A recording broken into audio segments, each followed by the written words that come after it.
Hi, welcome to the newest episode of the J-Karp Show. The first thing I want to talk about is Lance Armstrong's steroid allegations. Now, a few weeks ago, Lance Armstrong admitted to Oprah Winfrey that after a decade of lying to the American people, he in fact did use performance-enhancing drugs to help him win a lot of medals. This is a complete bomb on his career as he has lost his medals, his money, and his sponsorships. And he's also lost the respect of the people. Now, lying about doing performance-enhancing drugs is one thing. Lying about them for 10 years is another. That is just unbelievable, and I am truly ashamed of Lance Armstrong. And then you have the issue of whether he should come back or not.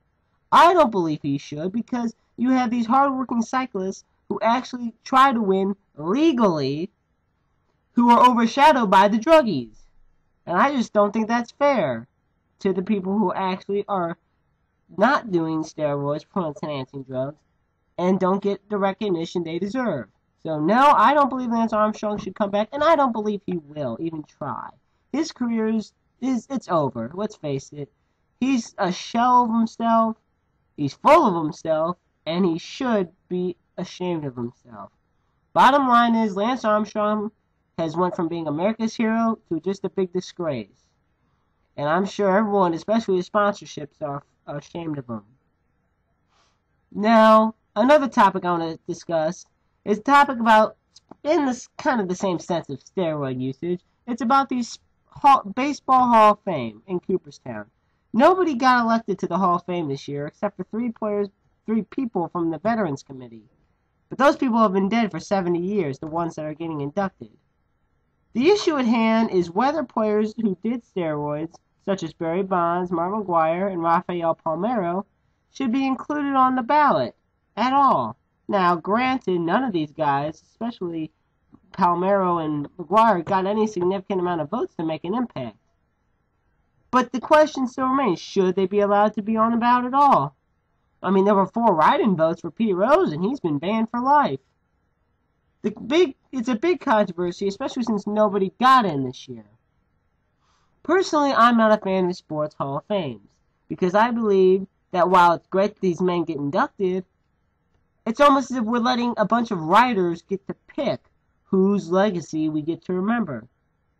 Now, obviously, I mean, there's a lot of great sport athletes out there who aren't in the Hall of Fame, and unfortunately, in baseball, will never be in it because of the 15-year rule. The 15-year rule is you're only on the ballot for 15 years. When that's up, you're out, unless the Veterans Committee selects you. And that's not always expected. But it's a shame that even players who really don't deserve to be on there are on the ballot. The closest person to get in the Hall of Fame this year was Craig Biggio, an Astros player who got over 3,000 hits. He was good. He was a good player, and he was drug-free. However, he only got 69% of the vote, and it requires 75. So that controversy also arose with the whole voting on how you need so much voting to get in. You actually need more for the Pro Football Hall of Fame, but they have less inductees. So the big question is, should people accused of steroids be allowed into the Hall of Fame? Well, I'll put it this way. Mickey Mantle was an alcoholic, and he's considered one of the greatest of all time. I hate to admit it because I believe, and I always believe, that Hank Aaron is the true home run king. But like it or not, Bonds has more home runs. And unfortunately, we all got to live with that. And honestly, I'm not saying he deserves to be. I don't believe Bonds or any of them deserve to be in the Hall of Fame if they did steroids. Even though I'm a McGwire fan, I don't think he really should. At least McGwire came clean. We'll give him that. But that's all he did. Now, the controversy, and I know I'm using it a lot, but it's a big thing. It's a big issue because steroids have been in baseball. We don't know how long they've been in. They could have been around way back in the 50s. Now, obviously, there's players that never used them, some of the greatest of all time. But the fact is that they're used now, and Alex Rodriguez is under fire for, once again, PED usage. Now, unlike the accusations against Ray Lewis, the linebacker of the Ravens, A-Rod's PEDs didn't come out of the deer antlers. Well, I'll get into that later.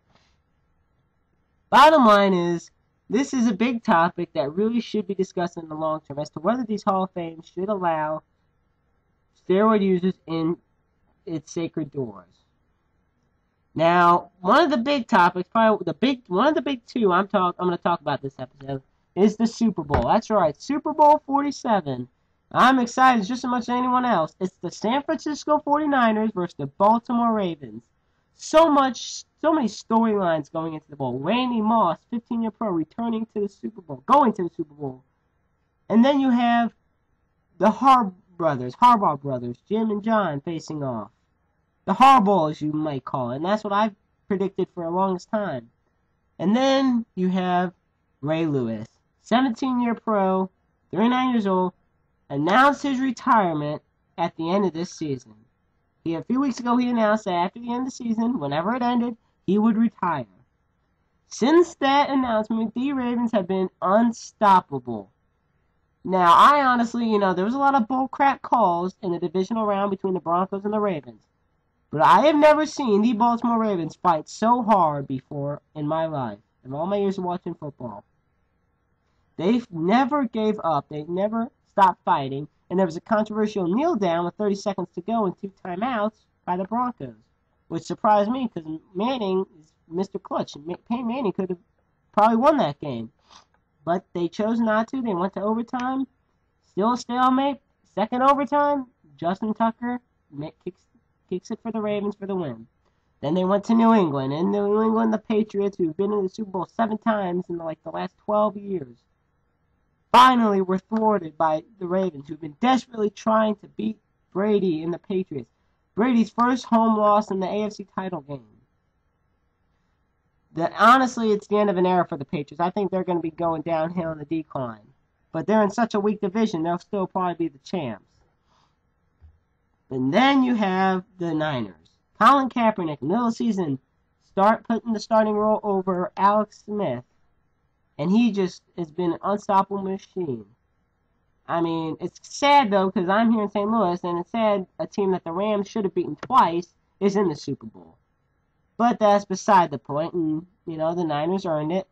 When Colin Kaepernick, a rookie quarterback, gets as many yards, more yards, mind you, than the entire Packers, that's saying something. And then they beat the Falcons, who once again choked, and what would probably is Tony Gonzalez's final game. But you don't realize how similar that these two teams are. I'm just going to name some statistics, this thing I do, as to, in my new quick hit segment, as to what makes them so similar. So here we go with quick hits. In the 16-game regular season, the Ravens scored 398 points. The Niners scored 397. Both teams had 44 touchdowns, and both had 17 rushing touchdowns. Baltimore kicked 30 field goals, while San Francisco kicked 29. While San Francisco had about 9 more yards per game than Baltimore did. San Francisco picked up only 2 more penalties, but had quite a bit more yardage on penalties than the Ravens.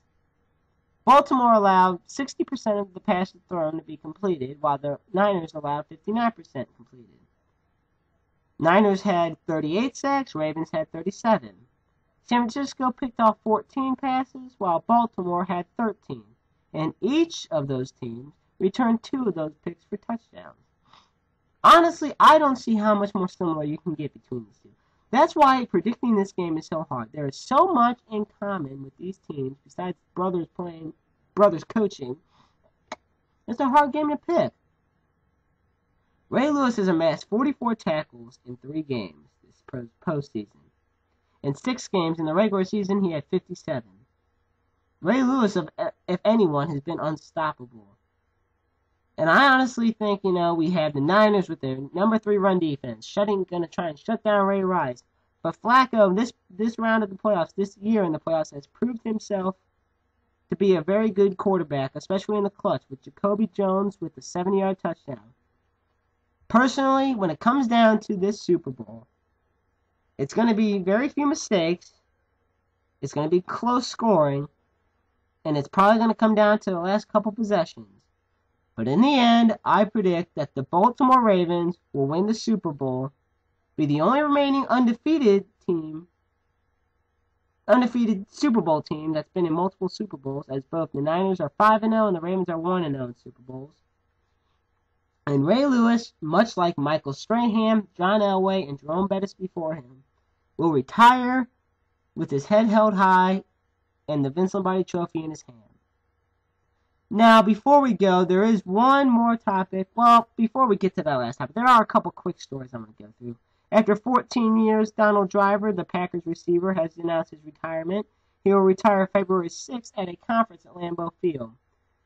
Amassing 10,000 yards for a 7th-round pick is impressive, and he was always a humble and amazing player to watch and just to be around, according to a lot of the Packer teammates. I've been a fan of his for many years. He was always a veteran player on the field and off, helping the younger receiving core of Randall Cobb, James Jones, and Jordy Nelson. And his presence will truly be missed on the field, spending his entire career with Green Bay. Now we've come to the final topic of the show. This one is honestly kind of emotional and it's sad, but it happens in life. People move on.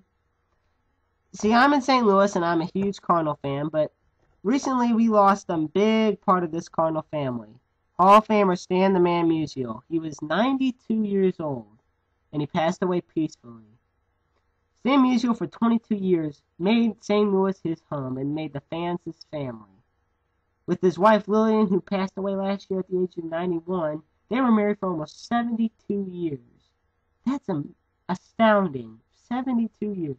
Stan Musial was as amazing and humble on the field as he was off. He always would wait after to sign autographs from every single fan until the last one left. And an interesting story. See, he wasn't a civil rights activist, but he did believe in equality. There was a story that Hank Aaron once spoke, saying that him, Jackie Robinson, and Willie Mays were playing poker one day. Stan Musial walked over to them and said, "Deal me in," just to show that he treated them as equal at a time when even the team he played on, the Cardinals, protested integration of baseball. Stan Musial had the same amount of hits at home as he did on the road, 1,815. And in a time when home runs weren't as big unless you were Babe Ruth or Joe DiMaggio, he hit 475 of them. With his crooked stance, he amassed 3,060 hits, his last one being to rookie second baseman of the Reds, Pete Rose, who would 18 years later break his record of most hits in NL. Stan Musial would spend his life, when he's done retiring, as a St. Louis figure, as a humble man, showing up to events without the press, with his good buddy Red Shandies, who also turns 90 very, very soon, playing his harmonica wherever he felt like it, playing Take Me Out to the Ball Game, and 2 years ago being awarded the Presidential Medal of Freedom, and played his harmonica. Stan Musial was just an amazing man, an amazing soul. And one more story I want to say about him. There was a baseball league in the 50s trying to compete against Major League Baseball. And they offered Stan Musial $125,000. Now, back then, that's a lot of money, because he was making $13,000 with the Cardinals. And he still turned them down, because he loved St. Louis so much. The statue downtown for Stan Musial says, a quote that will forever be remembered in St. Louis: "Here stands baseball's perfect warrior. Here stands baseball's perfect knight." And that truly, in my opinion, defines who Stan Musial was as a player and a person. So thank you, Stan Musial, for all the wonderful memories you've given this city, and may you rest in peace. Thank you for listening to this episode of the J-Karp Show, and I'll catch you all next time.